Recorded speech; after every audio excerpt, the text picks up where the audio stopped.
All right, Mr. Wright, back at it again. All right, this is going to be my third video for tonight, and then I'm going to chill because my daughter keep telling me I'm just doing the most. All right, but one of the things I tell her is that she wouldn't be where she is today if I hadn't done the most. So I want you all to have the level of success that my baby girl is having. By the way, she just got accepted into New York University, and she's starting in the fall, so I'm extremely proud of her. And I want to make sure that you guys are able to attain your dream as well. So rock with me on this one, and I promise you we're going to have success on that Georgia milestone because your success is our success. All right, so we're going to cover business cycle. All right, so business cycle just basically tells us what's happening in the economy and how businesses are being impacted, whether it's good, bad, or in between. We get a good example of how business cycle works. All right, so most businesses, they have to be some level. They have to be a starting point. So for our business cycle, there has to be what is known as economic growth. All right, I just put EG, but you put economic growth. All right, so as businesses start to make their way up the slope, they want to get to the top.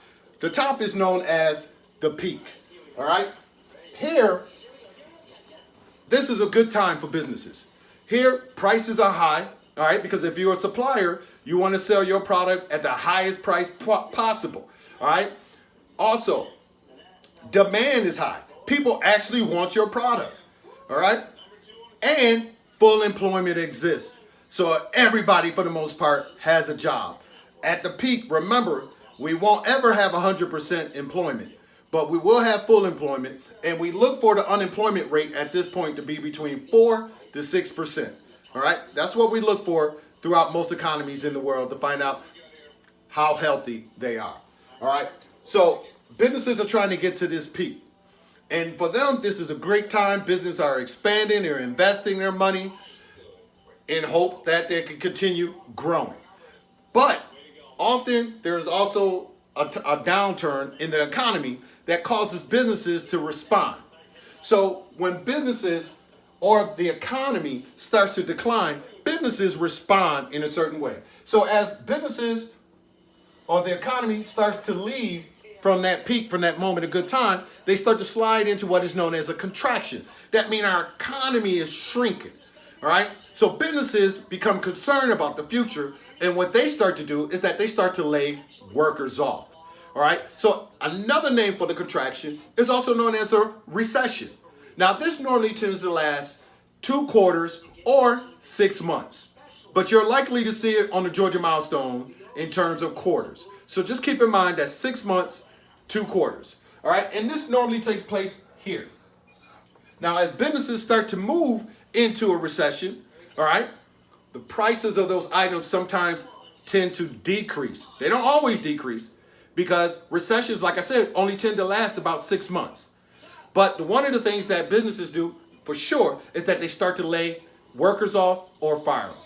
So as they're sitting and waiting for the economy to turn around, which they hope the government, by the way, will actually take action to do. And they do, along with the Federal Reserve, and we will cover that when we start talking about fiscal and monetary policy.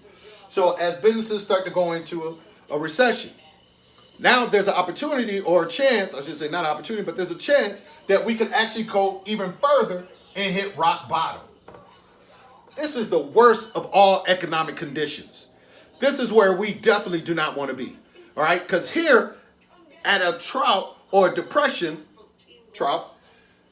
everything is going bad. Banks are collapsing because businesses cannot get the money to pay back those banks. So not only do banks are impacted by a depression, but so are businesses and so are workers, all right? So this is the worst of all economic conditions. But there's one good thing about it. Ms. Wright, what could be good about a drought or a depression? The one good thing about it is that there's nowhere to go but up. So as businesses leave the drought and start to make their way back up the slope, they move into what is known as economic recovery. That means our economy is starting to grow or build itself back up. And this is, of course, a good time anytime you're coming from the bottom. Now, we don't always move into a drought. Now, the last recession we had was in 2008, and it lasted almost 2 years. But we never went into a depression.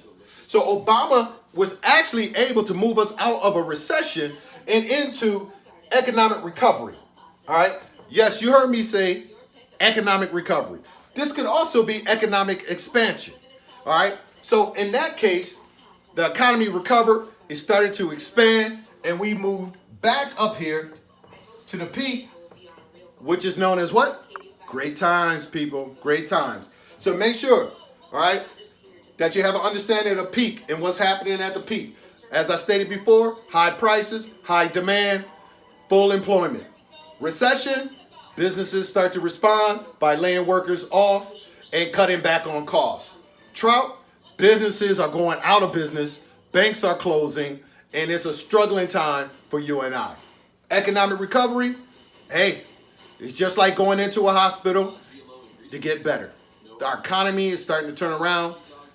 Might be slow, but we're regaining our strength and therefore our health. All right, this is Mr. Riley signing out. Make sure you copy everything you see, you write down your definitions, and be ready to explain it when I see you in 2 weeks.